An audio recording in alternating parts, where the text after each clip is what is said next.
ఇప్పటి నుంచి మీకు మరో మంచి కథనాన్ని అందజేస్తున్నాం. జాతక ఫలం. రచన Yaddanapudi Sulochanarayana. Nurse S doctor. Number 8వ గదిలో పేషెంట్ జాగ్రత్త. 10 రోజుల క్రితం మన నర్సింగ్ హోంలో లేడీ పేషెంట్ చనిపోయింది.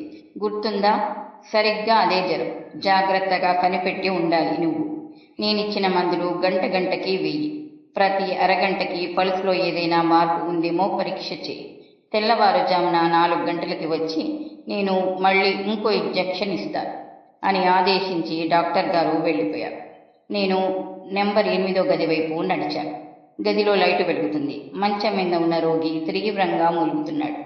భరించలేని అశాంతితో అటూ ఇటూ చేపపిల్లలా కొట్టుకుంటున్న అతన్ని చూస్తుంటే జ్వరం తీవ్రంగా ఉందని స్పష్టంగా తెలుస్తుంది. నేను వెళ్ళి నిశ్శబ్దంగా పక్కనున్న కుర్చీలో కూర్చున్నాను. పల్సు చూడటానికి చెయ్యి అందుకుంటే వెచ్చగా కాలిపోతుంది. అబ్బా, ప్రాణం పోతుంది. దాహం, నాలుక పిడిచకట్టుకపోతుంది. గ్లూకోజ్ నీళ్లు తెచ్చి 2-3 చెంచాలు అతని నోటికి అందించాను. క్షణం సేపు అతని మూలుగు ఆగిపోయింది. నాలుకతో పెదవులు తడుపుకుంటూ పడుకున్నాడు. అప్పటి వరకు రెప్పవాల్చకుండా అతని వైపు చూస్తున్న నాకు అతన్ని గుర్తుపట్టిన కొద్దీ క్రమంగా గుండెలు కొట్టుకోవడం మొదలుపెట్టాయి. నిజమా? ఇది సంభవమా? లేక నా కళ్ళు భ్రమిస్తున్నాయా అనిపించసాగింది. కొద్దిసేపు శాంతించిన అతని శరీరంలో మళ్ళీ ఆరాటం మొదలైంది. చేతులు కొట్టుకున్నాయి. ఒళ్లంతా తీగలాగా సాగింది. మళ్ళీ మూలుగు ప్రారంభమైంది. చెదిరిపోయిన దుప్పటిని సరిచేస్తున్న నన్ను అతను కళ్ళు తెరిచి చూస్తూ నర్స్ అన్నాడు. మీరు శాంతంగా పడుకోవటానికి ప్రయత్నం చేయండి అన్నాను. గిలగిలా కొట్టుకుంటున్న అతని చేతులు హఠాత్తుగా వచ్చి నా 2 చేతుల్ని గట్టిగా పట్టుకున్నాయి. జ్వరంతో ఎరుపెక్కి తీక్షణంగా ఉన్న కళ్ళతో నర్స్, నిజం చెప్పు, నాకు ఈ జ్వరం నయం అవుతుందా అన్నాడు. నయం అవుతుంది. మీ నర్సులు, డాక్టర్లు అంతా అలాగే చెప్తారు. అలా చెప్పకపోతే ఇంకెలా చెప్తారు మరి? పట్టుకున్నంత హఠాత్తుగా మళ్ళీ అంత వేగంగా నా చేతులు తోసేశాడు. మీరు నిద్రపోవాలి. మీకు విశ్రాంతి చాలా అవసరం. ఎలా నిద్రపోను? నా ఒళ్లంతా మంటల్లో కాల్చినట్లుంటే ఎముకల్ని పిండిగా విరగ్గొట్టినట్లుంది. నిద్ర ఎలా వస్తుంది? ఆ సంగతి నాకు మాత్రం తెలియదు. ఆరోగ్యంగా విశ్రాంతిగా ఉంటే ఈ నర్సింగ్ హోమ్కి రావాల్సిన అవసరం ఏముంటుంది? నర్స్, ఒకవేళ నా ప్రాణం పోతే పోదని నీకెలా తెలుసు? నాకెప్పుడూ ఇలాంటి జ్వరము ఇంత తీవ్రంగా ఏనాడూ రాలేదు. నర్స్, నేను చావుకి భయపడుతున్నానని అనుకోకు. పుట్టిన తర్వాత ఎప్పుడో ఒకప్పుడు చావక తప్పదు. కానీ నాకిద్దరు పిల్లలున్నారు. అభము శుభము తెలియని చిన్న పిల్లలు. నా భార్య కూడా ఒట్టి అమాయకురాలు. ఈ ప్రపంచపు పోకడ అర్థం చేసుకోలేని మూర్ఖురాలు.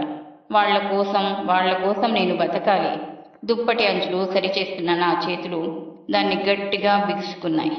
నా మనసులో కలిగిన ఉద్విగ్నమైన భావాన్ని నిగ్రహించుకోవటానికి పెదవుల్ని పంటితో గట్టిగా నొక్కి పట్టాల్సి వచ్చింది. అతని మాటలు వింటున్న కొద్దీ క్రమంగా నాలోని శక్తిని, అజ్ఞాత శక్తి ఏదో హరించటం ప్రారంభించింది. చెప్పు నర్స్, మాట్లాడవేం? అలా తల వంచుకొని నిలబడ్డావెందుకు? నిజం చెప్పు. నాకేం పర్వాలేదా? డాక్టర్ ఏమన్నాడు? ఇది విషజ్వరమని, దీనివల్ల చాలామంది చనిపోయారని నాకు తెలుసు. నిజంగా నాకు తగ్గుతుందా? మళ్ళీ నా ఈ కళ్ళతో సజీవంగా నా భార్య పిల్లల్ని చూడగలనా? నేను సమాధానం చెప్పలేదు. అదే ఇంకో వ్యక్తి అయితే నర్సుగా నేను చాలా ఆప్యాయంగా మాట్లాడేదాన్ని. కానీ ఈ వ్యక్తి, ఇతను వేరు. ఇతని ముందు పెదవి కదిపే శక్తి కూడా నాలో లేదు. ఊరు కాని ఊళ్ళో నా అనేవాళ్లు లేని ఈ ప్రదేశంలో ఏదో పని మీద వచ్చిన నాకేదైనా అయితే అతని కనుబొమ్మలు ఆలోచనాపూర్వకంగా ముడిపడ్డాయి. క్షణమాగి మళ్ళీ చటుక్కున నా చెయ్యి అందుకుంటూ, నర్స్, ఒకవేళ నా ప్రాణం పోతే తర్వాత నా భార్యకి ఆఖరి క్షణంలో తననే తలుచుకుంటూ ప్రాణం వదిలానని చెప్పు. చెప్తావు కదూ? తప్పకుండా చెప్తానని వాగ్దానం చెయ్యి అన్నాడు. అతని వైపు వెర్రిగా చూసిన నేను డాక్టర్ని పిలుచుకువస్తాను అంటూ నా చేతిని గుంజుకొని మరుక్షణంలో సుడిగాలిలా బయటికి పరిగెత్తాను. అరగంట తర్వాత డాక్టర్ ఇచ్చిన ఇంజెక్షన్తో అతని కళ్ళు మూతలు పడిపోయినాయి. డాక్టర్ గదిలోంచి వెళ్ళబోతూ, జాగ్రత్త, 10 నిమిషాలకు ఒకసారి పల్స్ కౌంట్ చేసుకో. ఒకవేళ నువ్వు నిద్రకి ఆగలేకపోతే 12 గంటల తర్వాత ఇంకో నర్సుని తీసుకొచ్చి కూర్చోబెట్టు అని హెచ్చరించి వెళ్ళిపోయాడు. ఆయన్ని సాగనంపి తిరిగి వచ్చి కుర్చీలో కూలపడ్డాను. అంత క్రితం వరకు తనంత కంగారు పడి నన్ను కంగారు పెట్టిన అతను పసిపిల్లవాడిలా తల పక్కకు వాల్చి నిద్రపోతున్నాడు. నిద్రలో కూడా ఆ ముఖంలో, ఆ పండుకునే తీరులో అస్వస్థత, జర తీవ్రత కొట్టొచ్చినట్టు కనిపిస్తుంది. అతని వైపు అలా చూస్తుండగానే క్రమంగా నా కళ్ళ నిండా నీళ్లు నిండుకున్నాయి. చాలాసేపటి నుంచి బలవంతాన నిగ్రహించుకుంటున్న దుఃఖం ఒక్కసారి వెల్లువలా పొంగింది. 2 చేతుల్లో ముఖం దాచుకుని నిశ్శబ్దంగా రోధించసాగాను. భగవాన్, నేనేం పాపం చేశాను? నాకెందుకు ఈ శిక్ష అనిపించటం మొదలుపెట్టింది. కొద్దిసేపు అయిన తర్వాత డాక్టర్ హెచ్చరిక గుర్తుకు రాగానే ఉలిక్కిపడి అలా వెక్కిళ్ల మధ్యనే చెయ్యి తీసుకొని నాడీ పరీక్ష చేశాను. మార్పేమీ కనిపించలేదు. స్పృహ లేని ఆ చేతిని వెంటనే వదలలేక అలాగే పట్టుకుని చూస్తుండిపోయాను. మళ్ళీ కళ్ళ నిండా నీళ్లు నిండినాయి. దాదాపు 10 సంవత్సరాల క్రితం ఈ చెయ్యి నా చేతిని పట్టుకుని అగ్ని చుట్టూ తిరిగింది. మరో చేత్తో కలిసి పవిత్రమైన మాంగల్యం నా మెడలో ముడివేసింది. నాకిద్దరు పిల్లలున్నారు. నా భార్య ఒట్టి అమాయకురాలు. వాడి శూలాల్లా వచ్చి గుచ్చుకున్నాయి ఆ మాటలు. అవి గుర్తుకు రాగానే చేతుల్లో సర్పం పట్టుకున్నట్టు అది గమనించి భయపడి వదిలేశాను. ఒకవేళ నేను చచ్చిపోతే ఆఖరి క్షణంలో తననే తలుచుకున్నానని నా భార్యకు తెలియజేస్తావా? వాగ్దానం చేయి భగవాన్. ఈ ఊళ్ళో ఇన్ని హాస్పిటళ్ళు ఉండగా ఈ నర్సింగ్ హోమ్కు ఎందుకు రావాలి? ఈ రాత్రి డ్యూటీ పద్మకు కానీ మరొకరికి కానీ పడకుండా నాకే ఎందుకు పడాలి? నేనక్కడ కూర్చోలేకపోయాను. అతన్ని ఎంత రోగిగా చూడాలనుకున్నా నా శక్తి చాలటం లేదు. వృత్తి ధర్మాన్ని మరేదో బాధ వచ్చి జయించింది. అందుకే బయటికి వచ్చేశాను. వెన్నెల రాత్రులు కాకపోవటం వల్ల బయటంతా చీకటిగా ఉంది. ప్రకృతి అలసిపోయి ఆదమర్చి నిద్రపోతుందా అనిపించేటట్టు నన్ను ఆ సమయంలో ఆ నిశ్శబ్దంలోంచి దూరంగా చర్చిలో 12 గంటలు కొట్టడం వినిపించింది. ఏనాడో తెగిపోయిన బంధానికి ఎందుకీ బాధ, ఎందుకీ ఆక్రోశం? తిరిగి తీసుకోలేని గతం కోసం ఆవేదన పడటం ఎంత మూర్ఖత్వం! అతనికి మరో పెళ్ళయింది, పిల్లలున్నారు. ఈ ప్రపంచంలో శైలజ అనే ఓ నిర్భాగ్యురాలు ఉందని అతనికి గుర్తు కూడా లేదు. అతను ఆనందంగానే ఉన్నాడు. జీవితం అన్ని విధాలా అతనికి సంతృప్తికరంగా గడుస్తున్నట్లే ఉంది.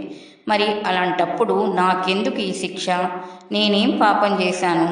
వరండాలో స్తంభానికి చెరిగిలబడి బయట చీకట్లోకి రెప్పవాల్చకుండా చూస్తున్న నా కళ్ళ ముందు గతం తిరగసాగింది. నేను పేద కుటుంబంలో పుట్టిన మాట వాస్తవమే. కానీ అభిమానానికి నాకేనాడు కొరత లేకపోయింది. ఆత్మీయత అనే సంపద నాకెప్పుడూ పుష్కలంగానే లభించింది. అమ్మ, అన్నయ్య నన్ను అపురూపంగా పెంచి ఈ ప్రపంచంలో నాకు ఓ ప్రత్యేకత ఉంది అనే భావం నాలో ఏర్పరిచారు. ఉన్న దాంట్లోనే సంతృప్తిగా కష్టం అనేది ఎరగకుండా 16 సంవత్సరాలు గడిపాను. అన్నయ్య కాలేజీ చదువుకి పట్నం వెళ్ళాడు. ఇంటి వద్ద నుంచి సకాలానికి తిండికి డబ్బు పంపలేకపోయేవాళ్ళం. అయినా అన్నయ్య చదువు ఎక్కడా ఆగలేదు. ఏం తిన్నాడో, ఎక్కడుండేవాడో ఆ భగవంతుడికే తెలుసు. ప్రతిసారి సెలవులకు వచ్చినప్పుడల్లా హుషారుగా కావాల్సినన్ని కబుర్లతో అమ్మకి నాకు చిన్న చిన్న ప్రజెంటేషన్స్ తెచ్చేవాడు. ఆఖరి సంవత్సరం, ఆ సంవత్సరం గడిస్తే అందరం గట్టెక్కుతాం. అన్నయ్యకి డిగ్రీ వస్తుంది. మా దరిద్రం తీరుతుంది. ఆఖరిసారి కట్టాల్సిన పరీక్షకి అమ్మ ఒంటి మీద బంగారం మిగిలింది కాస్త అయిపోయింది. ఎప్పుడెప్పుడు పరీక్షలు అయిపోతాయా అని అమ్మ నేను రోజులు లెక్క పెట్టుకుంటూ కాలం గడుపుతున్నాం. కానీ పరీక్షలకి ముందే అన్నయ్య ఇంటికి వచ్చేశాడు. ఊరికే రాలేదు, వెంట మహమ్మారి లాంటి జ్వరాన్ని వెంట పెట్టుకొని వచ్చాడు. అమ్మ, నీ చల్లని స్పర్శ తగిలి త్వరగా నయం అవుతుందని వచ్చేశాను. పరీక్షలు దగ్గరకు వస్తున్నాయి. అప్పటికే బలహీనమైన అన్నయ్య పెదవుల మీద శుష్కహాసం మెరిసింది. రోజులు గడుస్తున్నాయి. పరీక్షలు దగ్గర పడుతున్నాయి. కానీ జ్వరం తగ్గటం లేదు. అమ్మ నేను చేయవలసినదంతా చేస్తున్నాం. మా ఊళ్ళో అందరికీ మందిచ్చే ఆచార్యులు గారు ఏవేవో శ్లోకాలు చదివి పిత్తం పైత్యం అంటూ నల్లటి మాత్రలు, రసాలు అన్నయ్య చేత మింగిస్తూనే ఉన్నాడు. ఆయన జ్వరం తగ్గటం లేదు. పరీక్షల మాట దేవుడెరుగు. అన్నయ్య కోలుకుంటే చాలని అమ్మ భగవంతుడికి ముడుపులు కట్టడం ప్రారంభించింది. అన్నయ్య ఓ రోజు ఓపిక తెచ్చుకొని లేచి కూర్చొని నా చేత పట్నంలో ఉన్న తన మిత్రుడు సారథి అని అతనికి ఉత్తరం రాయించాడు. నీ పిచ్చి గాని పరీక్షల ముందు అతను వస్తాడా అన్నయ్య అన్నాను నేను. వస్తాడు అన్నాడు దృఢంగా. 4-5 రోజులు గడిచినాయి. అన్నయ్య క్షీణించి శల్యంలా తయారై మంచానికి అంటుకుపోయాడు. చాలాసేపు పిలిస్తే గాని పలకటం లేదు. ఆ రోజు సాయంత్రం నేను చెరువు నుంచి మంచినీళ్ల బింద చంకన పెట్టుకుని ఇంటికి వచ్చేసరికి అన్నయ్య మంచం మీద తెల్లగా సన్నగా పట్నవాసపు నాజుకుతనం అంతా మూర్తిభవించినట్టున్న ఒకతను కూర్చొని ఉన్నాడు. అన్నయ్య ఓపిక చేసుకుని లేచి కూర్చొని మాట్లాడుతున్నాడు. నన్ను చూడగానే అన్నయ్య శైల అన్నాడు. అతను తెలుసుకున్నాను అన్నట్టు నా వైపు చూసి నవ్వాడు. నేను చప్పున లోపలికి వెళ్ళిపోయాను. ఆ తొందరలో నా చేతుల్లో ఉన్న కలవ పువ్వుల్లో ఎర్ర కలవ ఒకటి జారిపడింది. నాకు తెలియదు. అతనే సారథి. పాపం రోడ్డు దగ్గర దిగి 8 మైళ్ళు నడిచి వచ్చాడంట. కాఫీ కలుపుతూ అంది అమ్మ. ఇత్తడి గ్లాసు ఒకటికి బలంగా 2 సార్లు తోమి తెల్లగా మెరుస్తుంది అన్న నమ్మకం కుదిరిన తర్వాత తెచ్చి అమ్మకిచ్చాను. అమ్మ అందులో కాఫీ పోసి తీసుకెళ్ళి ఇవ్వు అంది. నేను కాఫీ గ్లాస్ తెచ్చేసరికి అతను చేతుల్లో ఎర్ర కలవని పట్టుకొని దాని రేకులు సరిచేస్తూ అన్నయ్యతో భయపడకు వాసు, నేను వచ్చానుగా, పర్వాలేదు, నీకిక్కడ వైద్య సహాయం లేదు, రేపే పట్నం తీసుకువెడతాను అంటున్నాడు. అతన్ని చూసిన తర్వాత నాకు ధైర్యం వచ్చింది. అన్నయ్యకి పర్వాలేదు అనే నమ్మకం కుదిరింది. అమ్మ కూడా అలాగే అంది. నేనిచ్చిన కాఫీ గ్లాస్ అందుకుంటూ అతను నా వైపు చూసిన చూపు చిత్రంగా ఉంది. నాకెందుకో సిగ్గేసింది. నీకు పూలంటే ఇష్టమా? జోబురుమాలు తీసి గ్లాసు కాలకుండా పట్టుకుంటూ అన్నాడు. అవునన్నట్టు తలూపాను. తర్వాత ఎంతో కాలం నుంచి పరిచయం ఉన్నవాడిలా అన్నయ్య ఆరోగ్యం సంగతి, ఇంటి సంగతులు, ఇంకా ఎన్నెన్నో అడిగాడు. నాకు కూడా సంకోచం అనిపించలేదు. చనువుగానే జవాబు చెప్పాను. మర్నాడు అతను ప్రయాణానికి సిద్ధం అవుతుంటే ఇరుగు పొరుగు వాళ్ళు తిది వారం బాగాలేదంటూ ఆపేశారు. ఆ మర్నాడు సాయంత్రం బయలుదేరటానికి ప్రయాణ సన్నాహం జరిగింది. కానీ తెల్లవారనే లేదు. ఆ రాత్రి అన్నయ్య పరిస్థితి విషమించింది. ఆచార్యులు వచ్చి నాడి చూసి పెదివి విరిచేశాడు. అమ్మ గుళ్ళుమంటూ అన్నయ్య మీద పడి ఏడవటం ప్రారంభించింది. నాకు కూడా ఏడుపు ఆగలేదు. మేము అలా వాడి మీద పడి ఏడుస్తుండగానే అన్నయ్యకి వెక్కిళ్ళు తగ్గినాయి అనుకున్నాను. కానీ నాకేం తెలుసు అది ప్రాణం పోవటమని. నేను చూస్తుండగానే అన్నయ్య ప్రాణాలు వదిలాడు. కానీ ఇదెలా సాధ్యం? అన్నయ్య నేను ఒక ప్రాణంగా మెలిగాం, కలిసి జీవించాం. అన్నయ్య చచ్చిపోయి నేను జీవించడం ఎలా జరిగింది? అమ్మ హృదయ విదారకంగా ఏడుస్తుంది. నాలో సజీవమైన శక్తి ఏదో మంచు తాకినట్లు మొద్దుబారిపోయింది. ఏడుపు రాలేదు నాకు. అలాగే బీసుకుపోయినట్టు చూస్తుండిపోయాను. ఎవరో శైలు శైలు అని పిలిచారు. భుజాలు పట్టి కుదిపారు. తిరిగి చూశాను. శైలు. సారథి నన్ను ఊళ్ళోకి లాక్కుని బావురుమన్నాడు. అన్నయ్య దహన సంస్కారాలకి కావలసిన ఏర్పాట్లన్నీ అతనే స్వయంగా చూశాడు. తన చేతుల మీద నుంచే ఆ కర్మకాండలన్నీ ముగించాడు. 15 రోజులు ఇట్టే జరిగిపోయాయి. అతని పరీక్షలు 4 రోజుల్లోకి వచ్చాయి. వెళ్ళక తప్పలేదు. వెళ్ళిపోయే ముందు తన పేరుతో అడ్రస్లు రాసి కవర్లు కొన్ని నా చేతికిస్తూ, శైలు, 4 రోజులకు ఒకసారి అమ్మ నువ్వు ఎలా ఉన్నారు నాకు ఉత్తరం రాస్తావు కదూ అన్నాడు. అలాగేనని తలూపాను. ఇంకో కవర్ అందిస్తూ, ఇదిగో, ఇందులో డబ్బుంది, వాడుకో. ఇంకా అవసరమైతే నాకు ఉత్తరం రాయి. నేను పరీక్షలు అయిపోగానే మళ్ళీ వస్తాను అన్నాడు. ఆ 4 రోజుల్లోనే ఊళ్ళో వాళ్ళంతా ఏదైనా సంబంధం చూసి నాకు ఆ 3 ముళ్ళు వేయించి పుణ్యం కట్టుకోమని సలహా ఇచ్చారు. అతనెందుకో దానికంతా పట్టించుకున్నట్టు లేదు. అతను వెళ్ళిపోయే రోజు వచ్చింది. అమ్మ లోపల గదిలో వెక్కి వెక్కి ఏడుస్తుంది. నేను వీడుకోలు ఇచ్చాను. డబ్బుకు ఇబ్బంది పడొద్దు అన్నాడతను మరోసారి గుర్తు చేస్తూ. ఇది చాలు అన్నాను. సెలవు ఇవ్వగానే సరాసరి ఇక్కడికే వస్తాను, అప్పుడేం చేయాల్సింది చెప్తాను, సరేనా? అంగీకారం సూచిస్తూ తలూపాను. అమ్మ జాగ్రత్త, అది ఆఖరి మాట. సారథి వెళ్ళిపోయాడు. రోజులు గడుస్తున్నాయి. అమ్మ పూర్తిగా మంచమెక్కి దిగటం మానేసింది. ఇంట్లో పనంతా చాతైనట్లు నేనే చూస్తున్నాను. నా జీవితం హాస్యమైపోయింది. చక్కగా వినిపిస్తున్న గానం ఒక్కసారి ఆగిపోతే ఎలాంటి నిశ్శబ్దత ఏర్పడుతుందో నాకలా ఉంది జీవితం. సారథి ఇచ్చిన డబ్బుతో ఆర్థికంగా ఇబ్బంది లేకుండా గడిచిపోతుంది. నేను చాలా జాగ్రత్తగా పొదుపుగా వాడుతున్నాను కూడా. ఊళ్ళో మా శ్రేయోభిలాషులు కొందరు ఓ సంబంధం తీసుకొచ్చారు.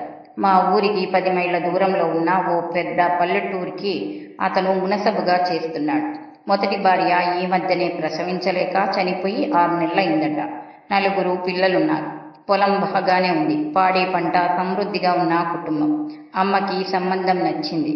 అతను నేను ఒప్పుకుంటే కట్నం అవి ఏవీ అవసరం లేదని, 2 వైపులా పెళ్లి ఖర్చు తనే భరిస్తానని కబురు చేశాడు. అమ్మ పోరు మీద నేను ఈ సంగతి సారథికి ఉత్తరం రాయక తప్పలేదు. అమ్మ వ్రాసినట్టు వ్రాశాను. తిరుగుటప్పాలో వెంటనే జవాబు వచ్చింది. అందులో ఇలా ఉంది: శైలు, నీకేమైనా మతిపోయిందా? పిచ్చి పిచ్చి ఆలోచనలు మానే. 4-5 రోజుల్లో పరీక్షలైపోతాయి. నేనే వస్తాను. ఆ ఉత్తరం చూసిన తర్వాత నా గుండెలు మించి పెద్ద బరువు దించినట్టయింది. అమ్మకి చదివి వినిపిస్తే ముఖం మార్చుకొని, ఈయన వచ్చి చేసేదేమిటి? బంగారం లాంటి సంబంధం చేదాటిపోతే అంది. వారం రోజులు గడువు ఇమ్మని మునసబు గారికి కబురు చేసింది. సారథి అన్నట్టుగానే వచ్చాడు. ఆ సాయంత్రం నాకు బాగా గుర్తుంది. అమ్మ దగ్గర కూర్చొని శైలజని నేను చేసుకుంటాను అన్నాడు. లాంతర్ గ్లాసులో తుడుస్తున్న నా చేతులు క్షణం సేపు ఆ మాటలు వినగానే వణికాయి. నా చెవులను నేనే నమ్మలేకపోయాను. గాఢ అంధకారంలో ఎక్కడో మినుకు మినుకుమంటున్న చిన్న వెలుగు కిరణం అంతై ఇంతై అన్నట్టు హఠాత్తుగా ఒక్కసారి పెరిగి నా మనసంతా ఆవరించుకుంది. అక్కడే అలాగే శిలాప్రతిమలా కూర్చుండిపోయాను. కానీ ఒక్కటి, నేనిక్కడే నిరాడంబరంగా చేసుకుంటాను అన్నాడు. అమ్మ దీనికి ఒప్పుకోలేదు. వాళ్ళమ్మకి చెప్పి ఆవిడ అనుమతి పొందాలని గట్టి పట్టు పట్టింది. అమ్మ చాదస్తానికి నాకు విసిగేసింది. అవన్నీ అతడు ఆలోచించుకోలేడా? మనం చెప్పాలా? సారథి సరేనని వెళ్ళాడు. 4-5 రోజుల తర్వాత ఉత్తరం వచ్చింది. అందులో తల్లి ఒప్పుకుందని, ముహూర్తం కూడా నిర్ణయించుకున్నామని వ్రాశాడు. శుభలేఖలు కూడా స్వయంగా ప్రింట్ చేయించి పంపాడు. అది చూసిన తర్వాత అమ్మ సంతృప్తిగా నిట్టొచ్చింది. నన్ను దగ్గరికి లాక్కొని, శైలు, నీ జాతకం ఇంత గొప్పదంటే నేనే నమ్మలేకపోతున్నాను అంది. సారథి నాకు భర్త కాబోతున్నాడని తెలుసుకున్న వెంటనే అందరూ వచ్చి నా అదృష్టాన్ని గురించి పొగిడి వెళ్ళారు. పెళ్లికి ఎక్కువ మంది రాలేదు. వివాహం సారథి కోరినట్టే చాలా నిరాడంబరంగా జరిగిపోయింది. సారథి ముడివేసిన ఆ మాంగళ్యాన్ని చేత్తో పదే పదే తడిమి చూసుకున్నాను నేను. నా అదృష్టానికి నాకే భయం వేసింది. సారథి నా భర్త. నిజంగా నేనతని భార్యనేనా? హఠాత్తుగా ఉజ్వలంగా భాసించిన ఈ కాంతితో నా కళ్ళు వాస్తవాన్ని గ్రహించలేనట్టు గుడ్డివైనాయి. మూడో నిద్రకి సారథి ఊరు వెళ్ళా. నాకింకెవరూ లేకపోవడం వల్ల నేను ఒక్కదాన్ని రావాల్సి వచ్చింది. అక్కడ సారథి ఇండ్లు, ఆ వాతావరణము, ఆ మనుషులు, ఆ వేషభాషలు చూసి దిమ్మెరపోయాను. సారథి తల్లి నన్ను ఆప్యాయంగా ఆదరించనూ లేదు, నిర్లక్ష్యంగా తిరస్కరించనూ లేదు. అంటి ముట్టనట్టుగా ఉండిపోయింది. 2 రోజులు గడిచిపోయినాయి. 3వ రోజు సాయంత్రం ఇంటికి దక్షిణంగా ఉన్న పూల మొక్కల వైపు వెళ్ళాను. అక్కడ రకరకాల పూల మొక్కలున్నాయి. గుబురుగా పెరిగిన మామిడి చెట్లు కూడా ఉన్నాయి. మనుషులు కూర్చునేందుకు వీలుగా అక్కడక్కడ రాతి బెంచీలు ఉన్నాయి. ఇంకా 2 రోజుల్లోనే నేనిక్కడి నుంచి వెళ్ళిపోతాను. నేను పుట్టి పెరిగిన వాతావరణానికి ఈ వాతావరణానికి ఎంత వ్యత్యాసం! ఎలాంటి ఇబ్బందులు లేకుండా నేనిక్కడి వాళ్లతో కలిసిపోగలనా? అలా కలిసిపోయేందుకు సారథి నాతో సహకరిస్తాడా? అర్థం లేని ఈ ప్రశ్నలతో పరధ్యాసగా కూర్చుండిపోయిన నేను అడుగుల చప్పుడు వినిపించినట్టయి వెనక్కి తిరిగి చూడబోయాను. కానీ ఇంతలో 2 బలమైన చేతులు వచ్చి నా కళ్ళు మూసేశాయి. చేతులు తడిమి చూశాను. మగవాళ్ల చేతులు. కుడి చేతికి రాయులేని ఎనామిల్ ఉంగరం ఉంది.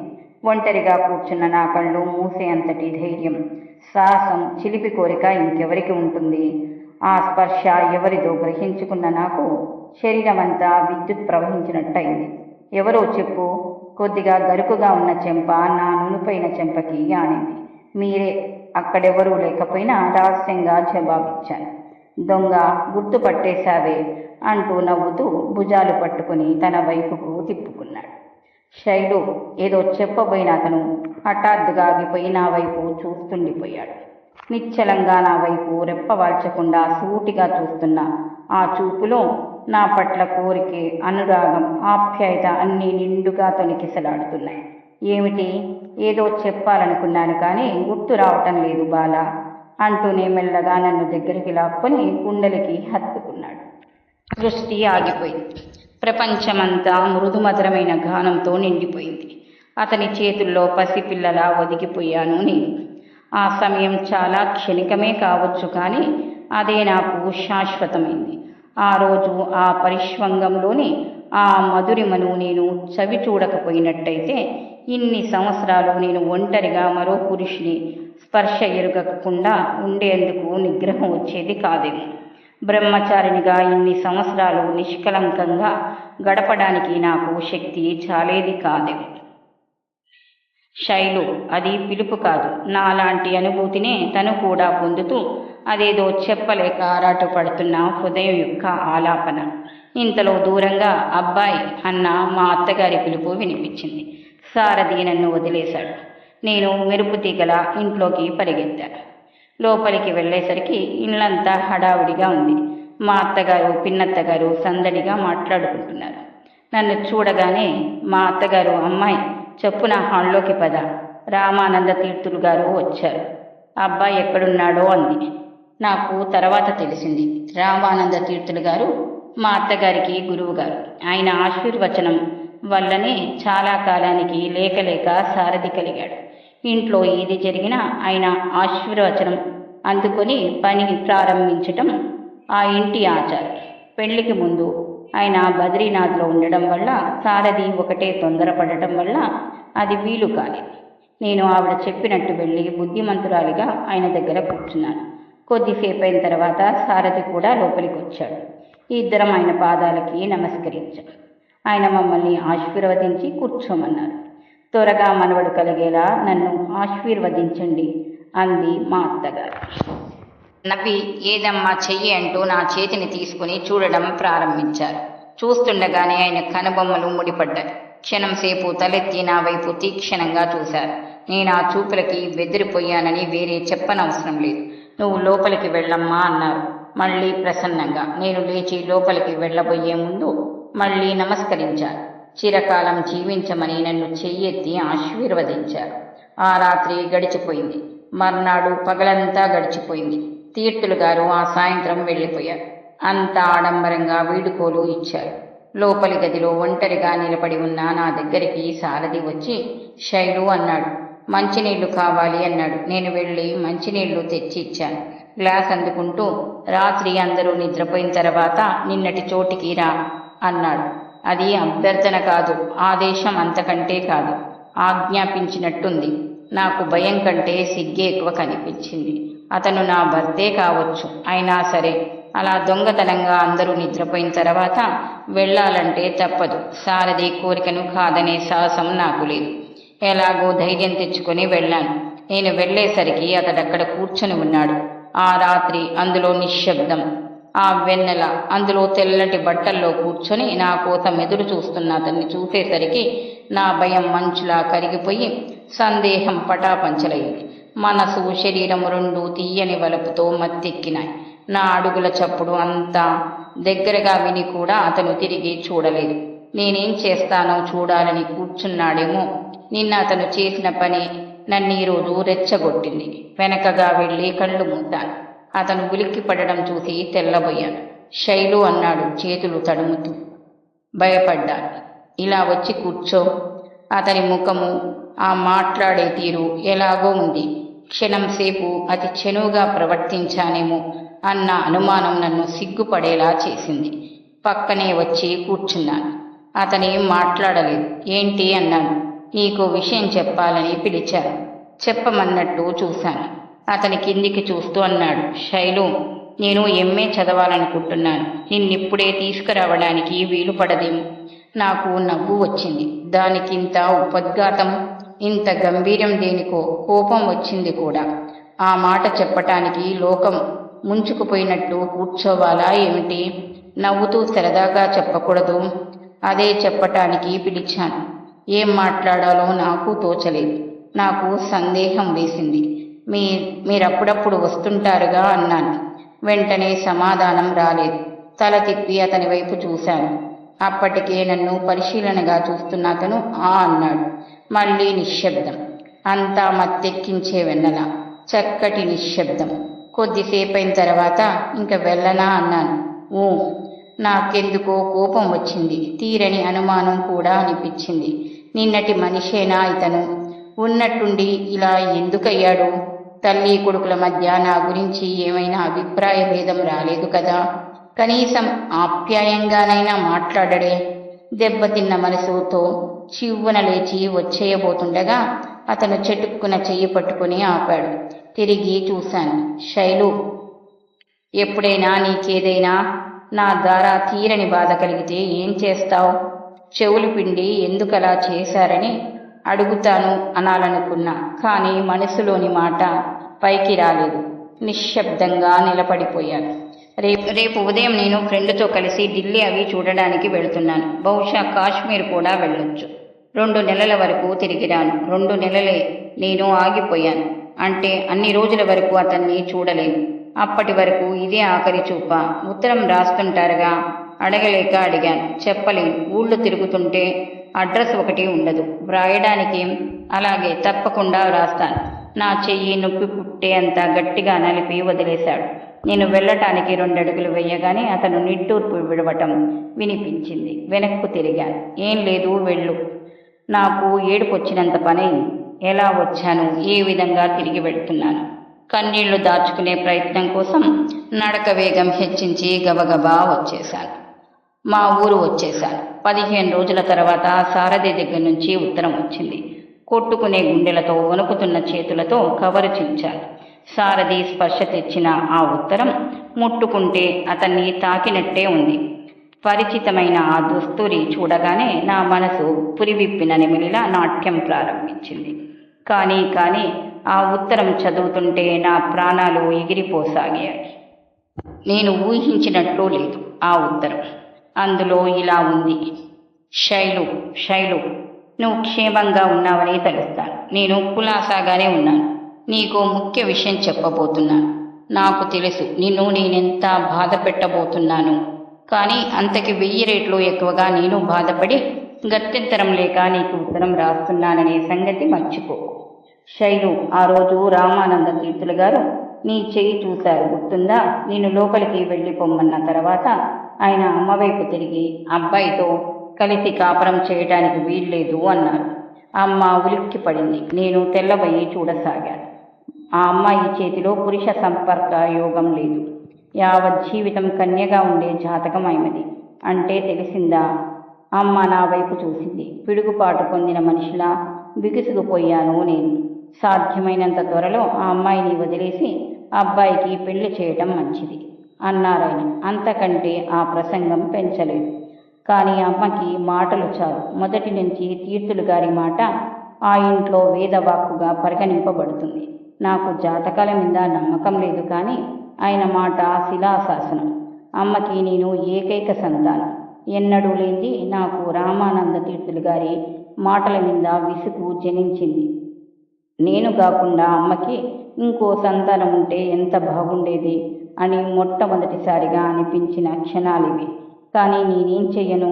నా అభిప్రాయాలతో వాళ్ళకి పని లేదు. శైలు, అర్థమైందా? కనీసం అమ్మ బతికున్నంత కాలమైనా నేను నిన్ను పొందలేను. నన్ను అర్థం చేసుకో. ఇంతకంటే వ్రాయలేను. నేను నిన్ను కావాలని కోరి పట్టుబట్టి పెళ్లి చేసుకున్నాననే సంగతి మర్చిపోకు శైలు. నీ జీవితం ఎలా గడుస్తుందనే బెంగ నీకు అవసరం లేదు. కాలక్షేపం అవ్వటం లేదు అనుకుంటే చదువుకో, డబ్బు పంపిస్తా. నిన్ను అప్పుడప్పుడు చూడటం కూడా నాకు వీలు పడదు. నిన్ను చూస్తే నా నిగ్రహం ఎంతవరకు నేను చెప్పలేను. అందుకే చూడదలుచుకోవటం లేదు. చూడనని అమ్మకి భగవంతుని సాక్షిగా వాగ్దానం చేశాను. తర్వాత అసలు విషయం చెప్పడం మర్చిపోయాను. ఎప్పుడైనా నా తరపు నుంచి ఎవరైనా వచ్చి నిన్ను కాగితాల మీద సంతకం పెట్టమంటే పెట్టకు. నేను నిన్ను శారీరకంగా పొందలేకపోయినా మానసికంగా పొందాను. నువ్వు నా దానివి. ఆ విషయం మర్చిపోకు. శైలు, బాధపడకు. నువ్వు బాధపడితే నిన్ను దగ్గరికి తీసుకుని ఓదార్చలేని నా అసక్తత నన్ను మంటల్లో పెట్టి కాలుస్తుంది. నా మనసుని ముక్కలు ముక్కలు చేసి నిర్దాక్షిణ్యంగా నన్ను హింసిస్తుంది. నేనప్పుడప్పుడు ఉత్తరాలు రాస్తుంటాను. నువ్వు కూడా జవాబు రాడు. నేను మామూలు మనిషిని కావటానికి చాలా రోజులు పట్టింది. నా పరోక్షంలో రహస్యంగా ఉత్తరం చదివిన అమ్మ శోకాలు మొదలుపెట్టింది. 2 నెలల తర్వాత సారథి మేనమామ వచ్చాడు. విషయం చెప్పి విడాకుల కోసం కాగితాల మీద సంతకం పెట్టమన్నాడు. వీల్లేదని అమ్మ పోట్లాడింది, తిట్టింది, నానా శాపనార్థాలు పెట్టి ఎట్టింది. నేను మౌనంగా కాగితాలందుకుని సంతకం పెట్టి ఇచ్చాను. నా ద్వారా సారథికి అశుభం జరగటానికి వీల్లేదు.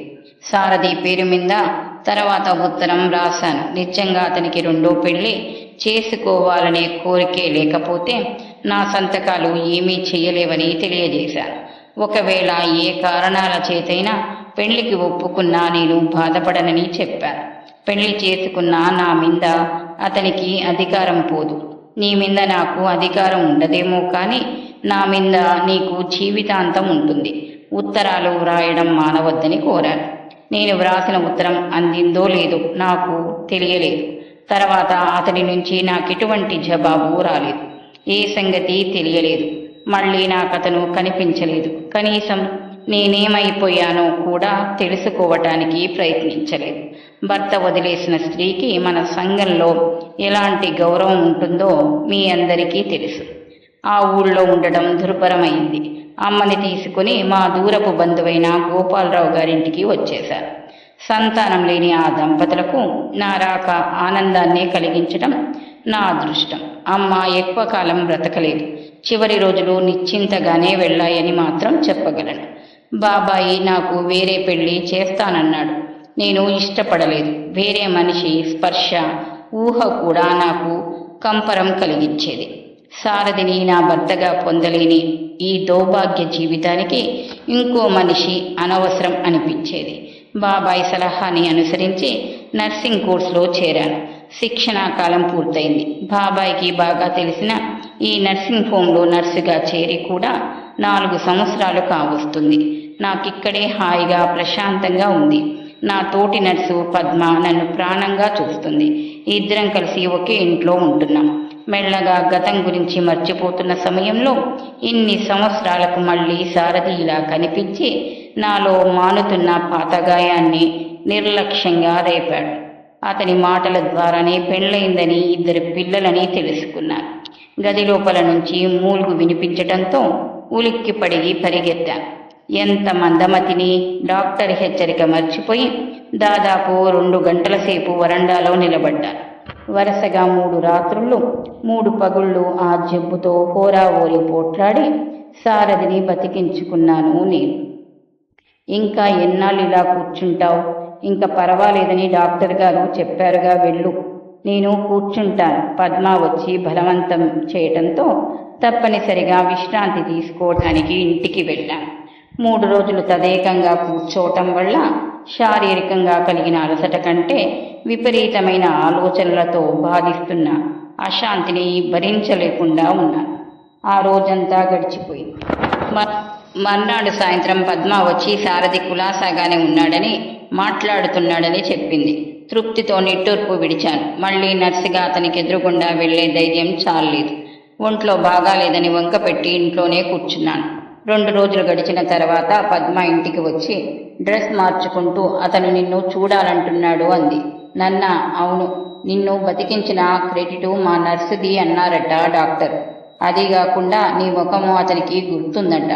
నా గుండె లయ తప్పింది. అందుకే నీకు స్వయంగా కృతజ్ఞతలు చెప్పుకోవాలని ఆరాటపడుతున్నాడు అంది పద్మ. అది నా డ్యూటీ అని చెప్పు అన్నాను. ఏమో బాబు, నాకు తెలియదు. నువ్వే చెప్పు. పద్మ, ఆ నర్సు నువ్వేనని చెప్పకూడదు.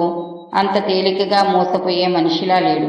పద్మ నవ్వి బాత్రూమ్ వైపు వెళ్ళిపోయింది. ఆ సాయంత్రం పద్మకి ఆఫ్.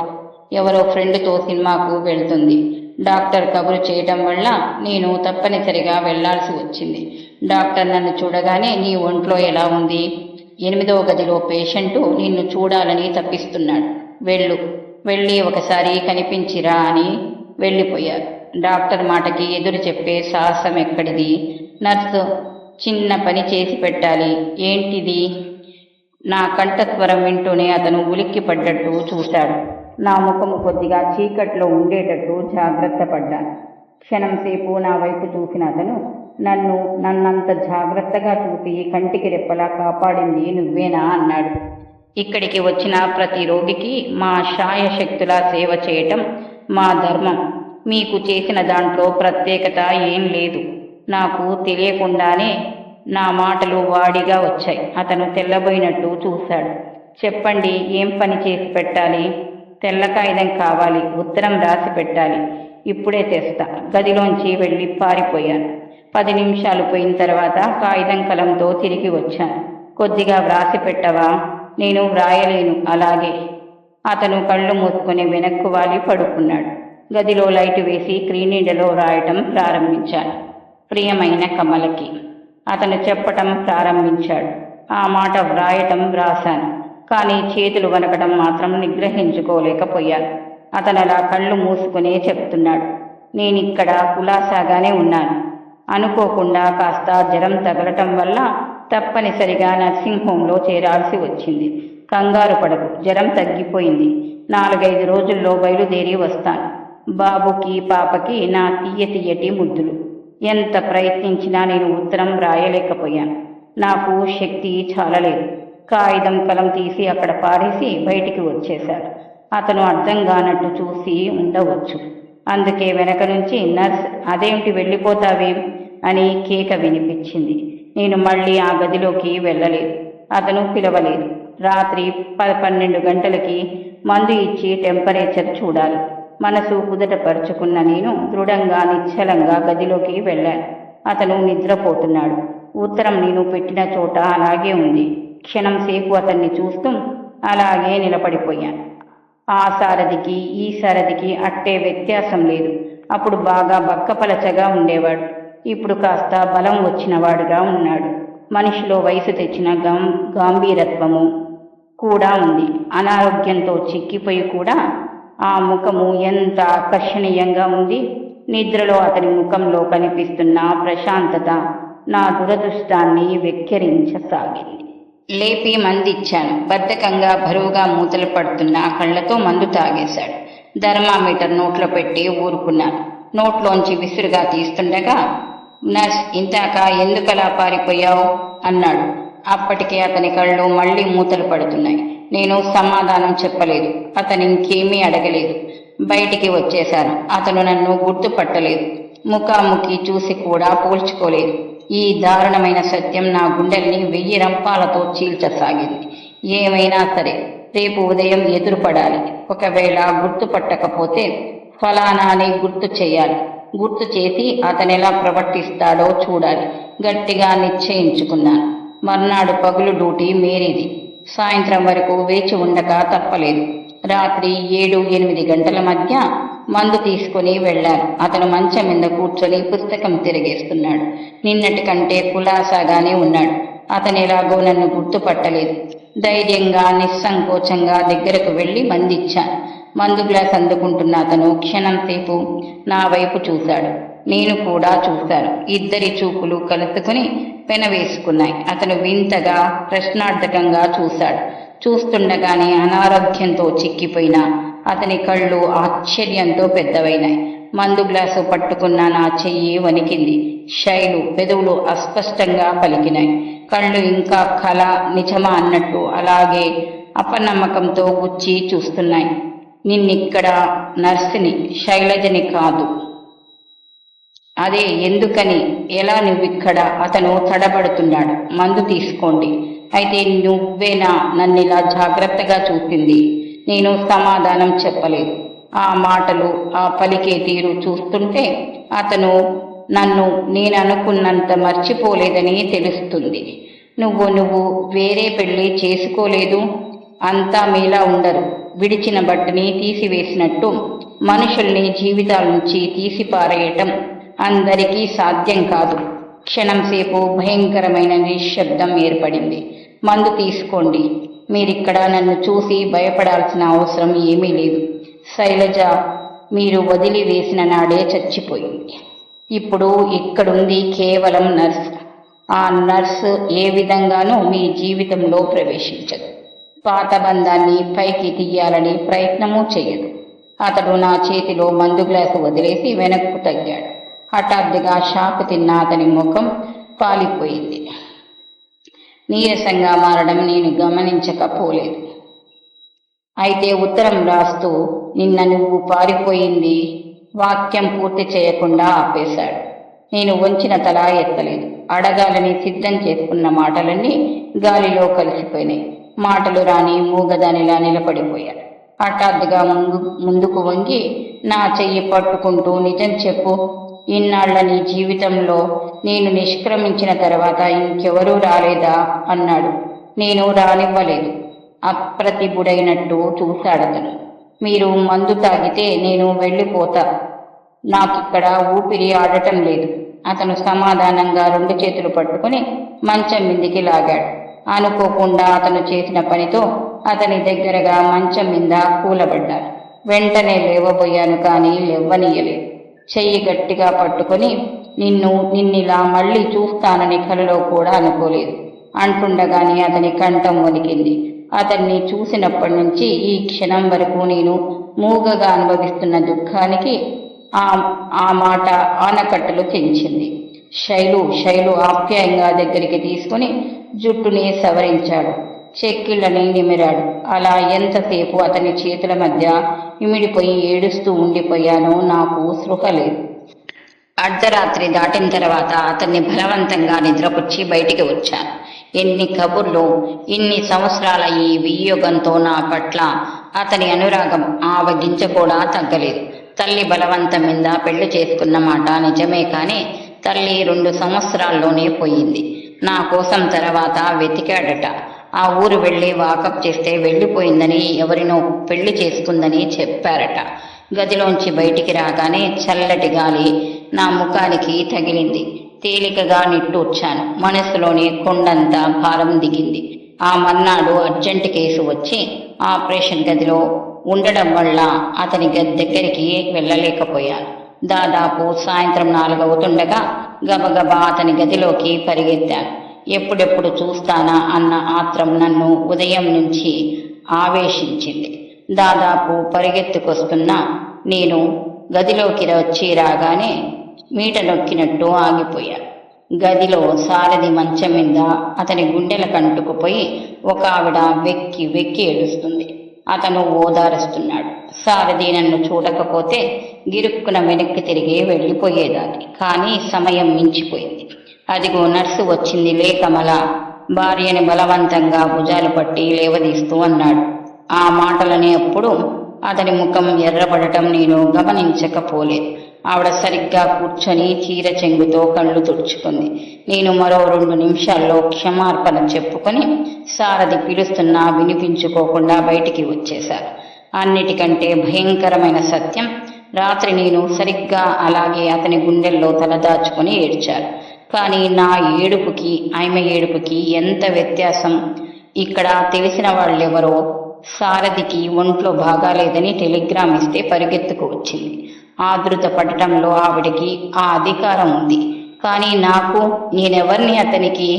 మర్నాడు పద్మ ద్వారా నాకు ఆవిడ ఓ కంచిపట్టు చీర, పండ్లు, పువ్వులు పంపింది. వాటితో నీ రుణం జన్మలో తీర్చుకోలేను. నా భర్తని నాకు ప్రసాదించిన మా అమృతమూర్తివి నువ్వు. నా ఈ చిన్న కానుకని స్వీకరించు కమల అని ఒక చిట్టి ఉంది. నేను వాటిని తిప్పి పంపిస్తూ నా ధర్మాన్ని నేను నెరవేర్చాను. ఈ కృతజ్ఞతలు అనే ఆడంబరంతో నన్ను అవమానించవద్దు నర్స్ అని వ్రాసి పంపాను. వాళ్ళు వెళ్ళిపోయే ముందు నిన్ను చూసి తీరాలడ్డ. నువ్వు రాకపోతే రేపు మన ఇంటికి వాళ్లే స్వయంగా వస్తారడ్డా అంది పద్మ. రాని, రేపు నేనిక్కడ ఉంటే కదా అన్నాను నిర్లక్ష్యంగా. అంటే పద్మకింతవరకు అసలు సంగతి తెలియదు. నేను ఉద్యోగం మానేస్తున్నాను. నీకేమైనా మతిపోయిందా? ఇక్కడుంటే పోతుందని భయంగా ఉంది. సాయంత్రమే బాబాయ్ దగ్గరికి వెళ్ళిపోతున్నాను. శైలు, నన్ను చంపక అసలు విషయం చెప్పు. పద్మ ప్రాధేయపడింది. క్లుప్తంగా జరిగిందంతా చెప్పాను. నువ్వింత గట్టిదానివి ఇన్ని రోజుల నుంచి నాకు ఒక్క మాట చెప్పలేదు, నిష్ఠూరంగా అంది పద్మ. కొద్దిసేపైన తర్వాత నువ్వు అతన్ని తప్పించుకోవాలని ఉద్యోగం మానేస్తానంటున్నావు. కానీ ఎక్కడున్నా నిన్నతను పట్టుకోడని ఏమిటి నమ్మకం అంది. అది నిజమే అనిపించింది. ఏమైనా సరే ఆ రాత్రే కొద్ది రోజులు ఆ ఊరు నుంచి వెళ్ళిపోవటానికి నిశ్చయించుకున్నాను. పద్మ ద్వారా డాక్టర్ గారికి సెలవు రాసి పంపాను. ఇంతలో వీధి తలుపు చప్పుడైంది.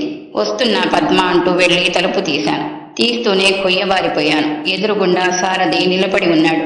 శైలు, అతను నవ్వబోయాడు, కానీ నవ్వు రాలేదు. లోపలికి రావటానికి తప్పనిసరిగా దారి ఇవ్వాల్సి వచ్చింది. ఊరు వెళ్తున్నామని పద్మ చెప్పింది నిజమేనా? నమ్మక ద్రోహి, కృతజ్ఞురాలు, స్నేహం అన్న పదంలో పవిత్రతనే చెడగొట్టింది. పద్మ మీద ఒళ్ళు మండిపోయింది. ఎక్కడికి వెళ్తావు? బాబాయ్ వరసైన దూర బంధువు ఒక ఆయన ఉన్నాడు. ఆయనే నాకిదంతా చేసింది. ఆయన దగ్గరికి వెడతాను. ఇప్పుడంత అవసరం ఏమొచ్చింది?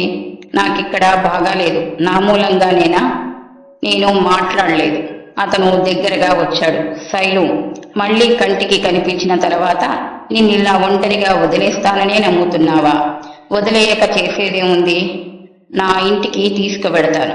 ఉద్యోగం వదిలేయాలని ఉంటే వదిలే, కానీ నా భార్యగా నా ఇంటికి రా. కమలకి నేనంతా చెప్పేస్తాను. ఇప్పుడే ఈ క్షణంలోనే చెప్పేవాడిని. కానీ కమల గుండె జబ్బు మనిషి. కొద్దిగా నెమ్మదిగా ప్రశాంతంగా చెప్పాలి. అందుకే ఈ రోజే మేమిద్దరము వెళ్ళిపోతున్నాం. 4 రోజుల్లో నిన్ను తీసుకెళ్లడానికి వస్తాను. కమల ఒప్పుకోకపోతే ఒప్పుకుంటుంది దృఢంగా అన్నాడు. ఇద్దరి మధ్య మౌనం ఏర్పడింది. కానీ నా జాతకం మంచిది కాదు. నన్ను అతను మధ్యలోనే ఆఫ్ చేశాడు. అయినా పర్వాలేదు. మొన్న జ్వరంలో ఈ జీవితం కేవలం నువ్వు ప్రసాదించింది. 4 రోజుల్లో తిరిగి వచ్చి నన్ను తీసుకువెళ్లేటట్లు, ఈ లోపల నేనే పిచ్చి పనులు చెయ్యకుండా అతని కోసం ఎదురు చూసేటట్టు వాగ్దానం చేయించుకుని సారథి వెళ్ళాడు. శిలా ప్రతిమల అలాగే కూర్చుండిపోయాడు. అతనెంత ఆదరంగా చూడని, ఎన్ని వాగ్దానాలైనా చేయని, తిరిగి అతని జీవితంలో నేను ప్రవేశించలేను. కమల అతని మాటలకి ఎదురాడే సాహసం లేక ఒప్పుకోవచ్చు.